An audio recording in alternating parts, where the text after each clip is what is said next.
Okay, let's welcome Efraim Inbar to the show. He's the president of the Jerusalem Institute for Strategy and Security. Thank you so much for joining us. Shalom to everybody. So, do you think that Zarif's accusations are possible? Could the U.S. be tricked into an escalation with Iran by Israel? I don't think Israel has any plans for such a thing. We definitely are not crazy enough to hit American targets in order to make them believe that it is the Iranians that have done so. I think the US has good intelligence and will be able to find out very quickly who is the actor that hits them. Right, it totally does seem a little bit far-fetched. Also, today, as you know, is the anniversary of Soleimani's death. Does Israel need to be extra vigilant today? It seems like both Tehran, Washington, and Jerusalem are on edge. I think we should definitely take seriously any threat of Iran. The Iranians are intent on destroying the Jewish state, and they are establishing a ring of fire around Israel. And we definitely have to be concerned about potential Iranian attacks against Israeli and Jewish targets.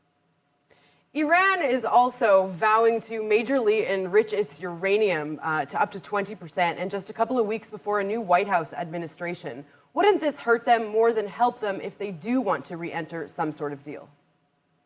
I think they want to emphasize their ability to further erode the JCPOA nuclear agreement in order to get a better bargaining position vis-a-vis the emerging Biden administration.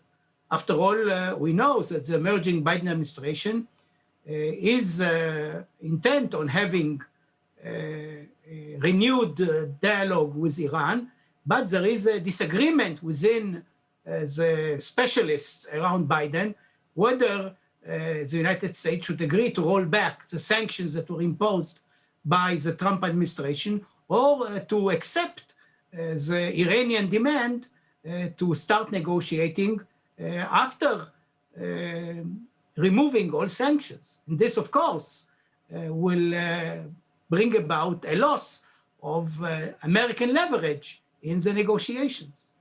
Right, but wouldn't Iran's moves right now still be seen as counterproductive if at the end of the day the goal is to re-enter that deal?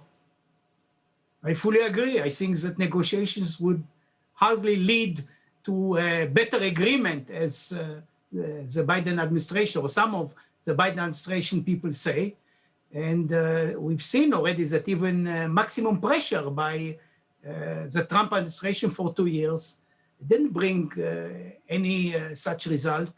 And unfortunately, probably only the use of force will bring about the destruction of the nuclear Iranian infrastructure. So the international community is hesitant to use force, so they prefer negotiations. Sure, we will, of course, be keeping a close eye on this situation. Thank you so much for your insight. You're welcome.